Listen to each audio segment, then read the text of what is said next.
Ukraine Russia യുദ്ധം പുതിയൊരു വഴിത്തിരിവിലേക്ക് എത്തിയിരിക്കുകയാണ്. അതായത് തടവുകാരെയൊക്കെ കൈമാറ്റം ചെയ്തിട്ടുണ്ട് ഇരുപക്ഷവും. പലതവണ പാളിപ്പോയ സമാധാന ചർച്ചകൾ, വെടിനിർത്തൽ ചർച്ചകൾ, അതിനൊക്കെ ഒരു സാധ്യത തുറക്കുകയാണോ? പ്രതീക്ഷ ഉണ്ടാകുമോ സാർ ഇനി? ഈ പ്രിസണർ എക്സ്ചേഞ്ച്, തടവുകാരെ അങ്ങോട്ടും കൈമാറുന്ന ഒരു രീതി ഇപ്പോഴല്ല, കുറച്ചു കാലമായി തുടങ്ങിയിട്ട് ഒരു 3-4 കൊല്ലമായിട്ട്, 3 കൊല്ലമായിട്ട് തുടങ്ങിയിട്ടാണ്. അപ്പൊ തന്നെ ഇവർ ഓരോ 6 മാസം കൂടുമ്പോൾ തടവുകാരെ അങ്ങോട്ടും എക്സ്ചേഞ്ച് ചെയ്യുന്ന ഒരു പരിപാടി നടത്തുന്നു. പറയുമ്പോൾ ഒരു എവിടത്തെ എത്താത്ത ഒരു യുദ്ധമായി മാറി. നമുക്കറിയാം, ഒരു ഫുട്ബോൾ മാച്ച് കളിക്കുമ്പോൾ, ഇതിനു മുമ്പ് ഞാൻ ഏതോ ചാനലിൽ പറഞ്ഞിട്ടുണ്ടായിരുന്നു, ഒരു ഫുട്ബോൾ മാച്ച് ഉള്ളപ്പോൾ 90 മിനിറ്റാണ് ഫുട്ബോൾ മാച്ച് ഉണ്ടാവും. അത് കഴിഞ്ഞ് ഒരു അരമണിക്കൂർ എക്സ്ട്രാ ടൈം ഉണ്ടാവും, ഈക്വൽ സ്കോറിന്. അത് കഴിഞ്ഞ് ഒരു പെനൽറ്റി ഷൂട്ട് ഉണ്ടാവും. പക്ഷെ എവിടെയെങ്കിലും നമ്മളൊരു ഫുട്ബോൾ മാച്ച് 2 ദിവസം കളിച്ച് കണ്ടിട്ടുണ്ട്? 2 ദിവസം കണ്ടിന്യൂസ് ഉണ്ടാവില്ല. എല്ലാ യുദ്ധത്തിനും ഒരു എൻഡിങ് വേണം. അതാണ് നമ്മൾ ഭാരതവും പാകിസ്ഥാനും തമ്മിൽ നടന്ന ഒരു ഈ പറഞ്ഞ യുദ്ധം എന്ന് പറയാൻ പറ്റില്ല, ഒരു സ്കേമിഷ് നടന്നു, ചെറുതായിട്ടൊരു യുദ്ധം നടന്നതിനെ പറ്റി അതിലൊരു എൻഡിങ് ഉണ്ടായിരുന്നു. മോദി ഈ പറഞ്ഞ മാതിരി നിർത്തിയപ്പോൾ എല്ലാവരും ചോദിച്ചു, എന്ത് പറ്റി മോദി, എന്താണ് സീസ് ഫയർ? നമുക്കറിയാം, ഈ തടവുകാരെ മെയിൻറ്റെയിൻ ചെയ്യാൻ ഈസി അല്ല. ബംഗ്ലാദേശ് യുദ്ധം കഴിഞ്ഞപ്പോൾ നമ്മുടെ അടുത്ത് 85,000-90,000 നമ്മുടെ അടുത്ത് ബംഗ്ലാദേശ് പ്രിസണേഴ്സ് ഓഫ് വാർ ഉണ്ട്. അത് ബ്രിഗേഡിയർ ലെവൽ തൊട്ട് ജവാൻ വരെയുള്ള ലെവലിലെ ആൾക്കാരെന്ന് പറയുന്നത്. അവരെ എത്ര കാലം നമ്മൾ തീറ്റിപ്പറ്റിക്കും? അതാണ് നമുക്കറിയാം. ഇപ്പൊ ഇവരെ എവിടെയെങ്കിലും താമസിപ്പിക്കണം, ഫുഡ് കൊടുക്കണം, അവർക്ക് എന്തെങ്കിലും ചികിത്സ ചെയ്ത് കൊടുക്കണം, ഇതൊക്കെ ഉണ്ടാവും. പക്ഷേ ഇന്ദിരാഗാന്ധി കുറച്ചു കാലം കഴിഞ്ഞപ്പോൾ, വളരെ കുറച്ച്, 2-3 ആഴ്ച കഴിഞ്ഞപ്പോൾ തന്നെ ഈ 90,000 പേരെയും വിട്ടു ബംഗ്ലാദേശിൽ ഉള്ള പാകിസ്ഥാൻ ആർമിയുടെ. അവര് പാകിസ്ഥാന് കൈമാറി. അതിന്റെ കാരണം കുറെ പേര് ചോദിച്ചു, നമുക്ക് എന്താ ഇവരെ കയ്യിൽ വെച്ച് നമ്മുടെ പ്രിസണർ ഓഫ് വാർ പാകിസ്ഥാനിലുണ്ടായിരുന്നു, അവരെ തിരിച്ചു പിടിക്കാൻ പറ്റും? നമ്മുടെ 320 പ്രിസണേഴ്സ് ഓഫ് വാർ ഉണ്ടായിരുന്നു, പൈലറ്റ്സ് അതിൽ കൂടുതൽ. പക്ഷെ ആരെയും നമുക്ക് തിരിച്ചു കിട്ടിയില്ല, ഒറ്റ ആളും തിരിച്ചു കിട്ടിയില്ല. ഇത് 71 യുദ്ധത്തിന്റെ കാര്യമാണ് പറയുന്നത്. അതിന് മുമ്പുള്ള 62-64 ഉണ്ടായിരുന്ന പ്രിസണേഴ്സ്, നമ്മുടെ പ്രിസണേഴ്സ് പിടിച്ച് പാകിസ്ഥാൻ തിരിച്ചു വന്നില്ല. പക്ഷെ റഷ്യയും യുക്രൈനും തമ്മിൽ ആ ഒരു കാര്യത്തിൽ ഒരു എന്താ പറയുക, ഒരു ചെറിയ മാറ്റം ഉണ്ടായിട്ടുണ്ട്. ഇന്നല്ല, ഞാൻ പറഞ്ഞ 2 കൊല്ലം തൊട്ട് ഇവർ അങ്ങോട്ടും ഇങ്ങോട്ടും കൈമാറി തുടങ്ങി. നമുക്കറിയാം, ഈ റഷ്യ യുക്രൈൻ യുദ്ധത്തിൽ ഒരു കംപ്ലീറ്റ് ജനറേഷൻ അടിച്ചു. Complete generation. ഒരു 1,00,000 പേര് എവിടെയും, 1,00,000 പേര് അവിടെയും കൊല്ലപ്പെട്ടു.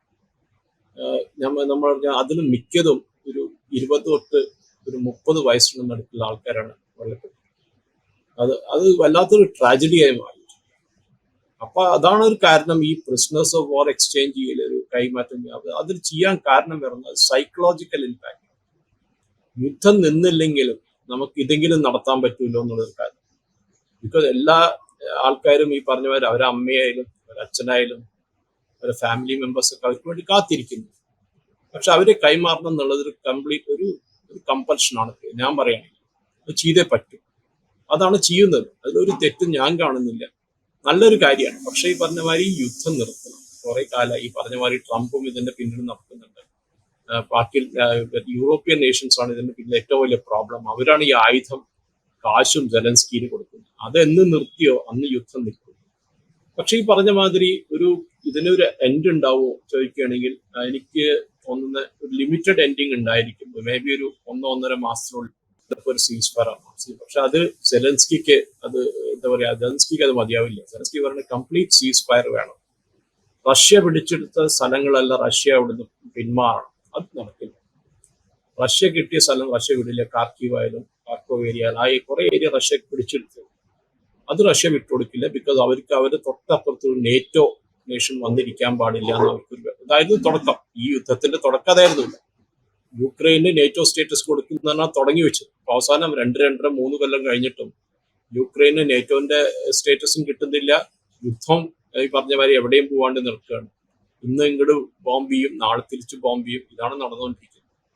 പക്ഷെ ഞാൻ പറയണമെങ്കിൽ നമ്മൾ സെക്കൻഡ് വേൾഡ് വാർ കഴിഞ്ഞിട്ട് എനിക്ക് തോന്നുന്നു ഏറ്റവും വലിയൊരു ലോങ്സ്റ്റ് റണ്ണിങ് ബാറ്റിൽ എന്ന് പറയുന്നത് ഈ റഷ്യ യുക്രൈൻ യുദ്ധമാണ്. ബിക്കോസ് നമ്മൾ ഈ പാലസ്റ്റൈൻ ഇഷ്യൂ നോക്കുകയാണെങ്കിൽ ഇസ്രയേലും ഹമാസും തമ്മിൽ ശരിക്കും ഒരു യുദ്ധമല്ല, അതൊരു ആന്റി ടെററിസ്റ്റ് ഓപ്പറേഷനാണ് നമ്മൾ ചെയ്തതാണ്. പക്ഷെ നമ്മുടെയും ഇസ്രയേലിന്റെ ഡിഫറൻസ് എന്താണ്? ഇസ്രയേൽ അവരുടെ ടെറിട്ടറിയിൽ കയറി, ദാറ്റ് ഇസ് ഗാസ ആയാലും ഈ പറഞ്ഞ മാതിരി ഖാൻ യൂനിസ് ആയാലും ബാക്കിയുള്ള റഫ ആയാലും ഇവിടെയൊക്കെ കയറി ഇസ്രയേൽ അടിക്കുന്നുണ്ട്. അത് ഇസ്രായേലിന്റെ ഒരു സ്ട്രാറ്റജിയാണ്, ജോഗ്രഫിയാണ്, ഓക്യുപ്പേഷണൽ ജോഗ്രഫിയാണ്. അതും ഈവൻ റഷ്യ യുക്രൈനിൽ നടക്കുന്നുണ്ട്. അവർക്ക് നമുക്ക് പാകിസ്ഥാൻ അടുത്ത് പോയ മാതിരിയല്ല, അവർക്ക് സ്ഥലം പിടിച്ചെടുക്കണമെന്ന്. നമുക്ക് ആരും സ്ഥലം പിടിക്കേണ്ട ആവശ്യമില്ല. നമുക്ക് അവിടുത്തെ ടെററിസ്റ്റ് ക്യാമ്പിന് ഡിസ്മാൻറ്റിൽ ചെയ്യണം. പക്ഷെ പുടിനും സെലൻസ്കിയും രണ്ടുപേരും വലിയ ഈഗോ ഉള്ള ആൾക്കാരാണ്. എസ്പെഷ്യലി പുടിൻ പണ്ടത്തെ സോവിയറ്റ് യൂണിയന്റെ ഒരു എന്താ പറയുക മഹത്തായ കാര്യം പറഞ്ഞു വരുമ്പോൾ അതിനെക്കാട്ടിലും വലിയൊരു രാജ്യം ഇല്ല എന്നാണ് ഒരു കണക്ക്. പക്ഷെ ഈ പറഞ്ഞ മാതിരി സോവിയറ്റ് യൂണിയൻ പോയി, റഷ്യയായി, ഉസ്ബെക്കിസ്ഥാനും തുർക്ക്മെനിസ്ഥാനും ഈ പറഞ്ഞ അസർബൈജാനും അർമീനിയ, യുക്രൈൻ ഇവരെല്ലാം സെപ്പറേറ്റ് രാജ്യങ്ങളായി മാറി.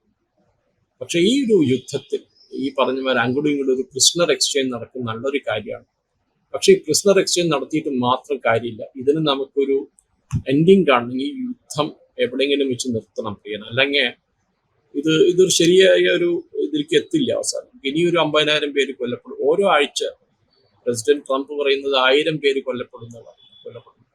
രണ്ട് സൈഡ്, അതും പ്രൈം ഏജിലുള്ള ആൾക്കാർ. ഞാൻ പറഞ്ഞാൽ ഈ 20-30 വയസ്സുള്ള ആൾക്കാർ, സോൾജേഴ്സ്. കാശ് പിന്നെ പറയേണ്ട എത്ര കാശാ ചെലവാക്കും.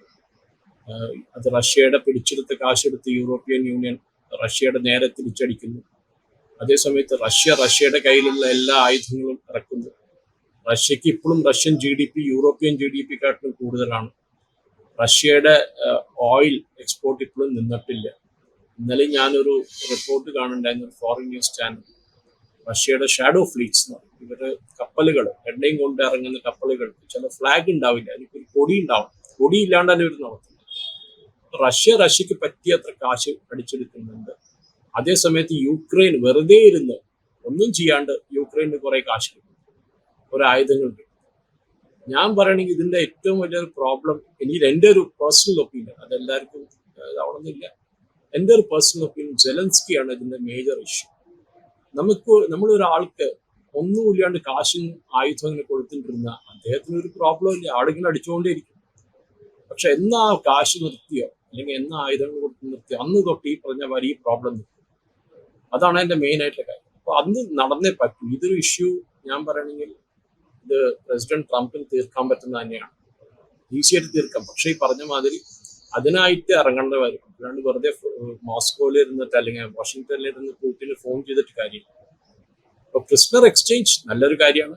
പക്ഷെ ഈ യുദ്ധം എവിടെയെങ്കിലും നടത്തണം എന്നുള്ള കാര്യം വളരെ ഇമ്പോർട്ടൻ്റ് ആണ്. അത് നടന്നില്ലെങ്കിൽ ഈ പറഞ്ഞ മാതിരി മൂന്നാം മഹായുദ്ധം, ലോകമഹായുദ്ധം അത് നടക്കാനൊന്നും പോണില്ല. പക്ഷെ എന്നാലും നമ്മൾ അറിയേണ്ടത് ഇത് നിർത്തിക്കഴിഞ്ഞാൽ ഒരു റഷ്യ എന്താ പറയുക, നമ്മൾ ഈ യുക്രൈനെ റീകൺസ്ട്രക്ട് ചെയ്യാൻ ഗാസ മാതിരിയാണ് ചെയ്യാൻ കണ്ടു കാണും.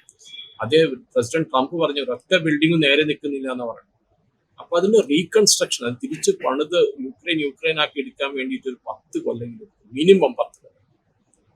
ഗാസ പിന്നെ പറയണ്ട, അത് അടിച്ചു ശരിക്കും അത് 25 കൊല്ലം കഴിഞ്ഞാൽ ഗാസ പണിതെടുക്കാൻ പറ്റും. പക്ഷെ യുക്രൈൻ അങ്ങനെയാണ്, യുക്രൈനെ പണിതെടുക്കാൻ പറ്റും, 10 കൊല്ലം എടുക്കും. അതിനു വേണ്ടിയിട്ട് ഒരു ബ്രോഡ് മൈൻഡഡ് ആയിട്ടുള്ള അപ്രോച്ച്, ഒന്നിലോ സെലൻസ്കിയെ മാറ്റി യുദ്ധം ഒരു എൻഡിലേക്ക് കൊണ്ടുവന്നിട്ട് അവിടുന്ന് ഒരു റീകൺസ്ട്രക്ഷൻ ഫേസ് തുടങ്ങും. പക്ഷെ അത് എനിക്ക് തോന്നുന്ന അതിനൊരു ഇനിയും കുറെ ലോക നേതാക്കൾ അതിന് ഇറങ്ങേണ്ട വരും. ആദ്യം ഈ നേറ്റോ നേതാക്കന്മാരെ നിർത്തണം. അവരാണ് ഇതിന്റെ പിന്നിൽ ഏറ്റവും വലിയ പ്രോബ്ലം. അത് ബ്രിട്ടൻ ആവട്ടെ, ഫ്രാൻസ് ആവട്ടെ, ജർമ്മനി ആവട്ടെ, അവർക്ക് ആരാന്റെ അമ്മയ്ക്ക് പ്രാന്ത് പിടിച്ചെന്ന് പറഞ്ഞ കേസ് മാതിരിയാണ്. അവര് കൺട്രിക്ക് സന്തോഷിക്കുകയാണ്. പക്ഷെ അവര് കൊടുക്കുന്ന കാശുകാരനാണ് കുറെ പേര് കൊല്ലപ്പെടുന്നത് അവർ മനസ്സിലാക്കുന്നത്. അതാണ് ഞാൻ പറഞ്ഞു, you have blood on your hands എന്ന് പറയുന്നത്. സ്ലാമർ ആവട്ടെ, മാക്രോൺ ആവട്ടെ, അല്ലെങ്കിൽ ഈ ജർമ്മൻ ചാൻസലർ ആവട്ടെ, വേറെ ആരായാലും നിങ്ങൾ ആയുധം കൊടുത്ത് കാശ് കൊടുത്ത് സെലൻസ്കിയെ നിങ്ങൾ വെറുതെ അടിയുണ്ടാക്കാൻ നോക്കുകയാണ്. അതെന്ന് നിർത്തുമോ അന്ന് കാര്യങ്ങൾ ശരിയായിക്കോ. അതിന് റഷ്യയും ഇറങ്ങേണ്ട വരും. അവരിയ്ക്കുന്ന കസേരയിൽ നിന്ന് ഇറങ്ങി വന്ന് വർത്തമാനം പറയും. അതേമാതിരി യുക്രൈനും ചെയ്യേണ്ട വരും. ഞാൻ പറയണമെങ്കിൽ ഇതിനൊരു മെച്ചോറിറ്റി വേണം, പൊളിറ്റിക്കൽ മെച്ചോറിറ്റി. അതില്ല എന്നാണ് ഞാൻ കാണുന്നത് ഇതിനുള്ള ക്രിയ. അതാണ് ഏറ്റവും വലിയ പ്രോബ്ലം. ആത്യന്തികമായി യുദ്ധം ഒരിക്കലും യൂറോപ്പിന് നല്ലതല്ല എന്നുള്ളത് യൂറോപ്പ് തന്നെ തിരിച്ചറിയുന്നില്ല എന്നുള്ള ഇതിന്റെ ഏറ്റവും പ്രധാനപ്പെട്ട കാര്യം. കൂടുതൽ വാർത്തകളും വിശേഷങ്ങളും നിങ്ങളിലേക്ക് എത്താൻ ABC മലയാളം സബ്സ്ക്രൈബ് ചെയ്യുക, ബെൽബട്ടനും അമർത്തുക.